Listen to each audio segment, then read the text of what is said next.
Hi friends, അസ്സലാമു അലൈക്കും. ഇന്നൊരു വ്ളോഗെന്നൊന്നും പറയാനില്ല, ഒരു കുഞ്ഞൊരു വ്ളോഗായിട്ടാണ് വന്നിട്ടുള്ളത്. ചിക്കൻ ബിരിയാണി ഉണ്ടാക്കി നോക്കുമ്പോൾ ഒരാഗ്രഹം എൻ്റെ മോൾക്കൊക്കെ പൊതി ബിരിയാണി കഴിക്കണമെന്ന്. അപ്പോൾ അത് സെറ്റാക്കണ കാര്യമാണ് കേട്ടോ.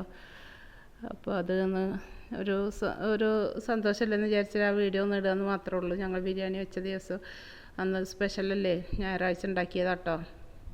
വീഡിയോ ഇടാൻ വൈകിയതാണ്. അപ്പോൾ അത് ഏലൊക്കെ വാട്ടിയിട്ട് അതിലേക്കൊക്കെ പൊതിഞ്ഞ് വെക്കുന്നുണ്ട്. ഓരോരോ ചെറിയ ചെറിയ ആഗ്രഹങ്ങളല്ലേ. അപ്പോൾ അത് മോളത് പറഞ്ഞു നോക്കുമ്പോൾ പിന്നെ അങ്ങനെ ചെയ്ത് കൊടുക്കാമെന്ന് വിചാരിച്ചിട്ട് ചെയ്തതാണ്.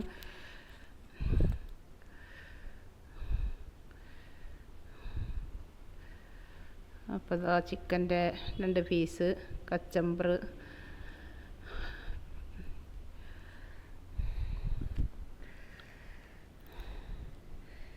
ചമ്മന്തി,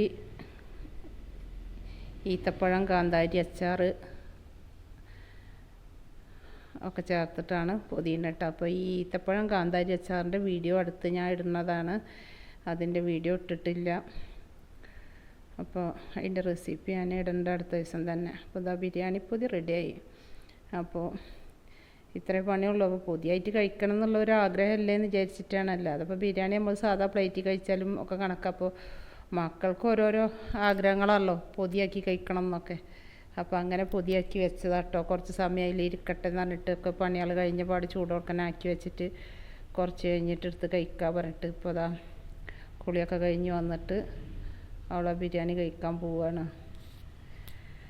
അപ്പോൾ ഇത്രയൊക്കെ തന്നെ ഉള്ളൂ എൻ്റെ ഈ വീഡിയോ. ഒരു ചെറിയ കുഞ്ഞ് വീഡിയോ ആണ്. അപ്പോൾ ഇതാ ഒക്കെ സെറ്റായിട്ടുണ്ട്, കഴിക്കാൻ പോവുകയാണ്. അപ്പോൾ എൻ്റെ വീഡിയോ ഇഷ്ടമായെങ്കിൽ എല്ലാവരും ഒന്ന് ലൈക്ക് ചെയ്യുക, സബ്സ്ക്രൈബ് ചെയ്യുക, ഒന്ന് സപ്പോർട്ട് ചെയ്യണേ.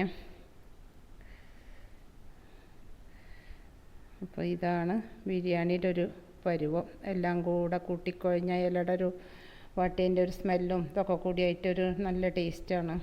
അപ്പോൾ അതിന് വേണ്ടിയിട്ടാണ് അങ്ങനെ പൊതിഞ്ഞ് വെച്ചത്. അപ്പോൾ ബായ്, അടുത്ത വീഡിയോ ആയിട്ട് കാണാം.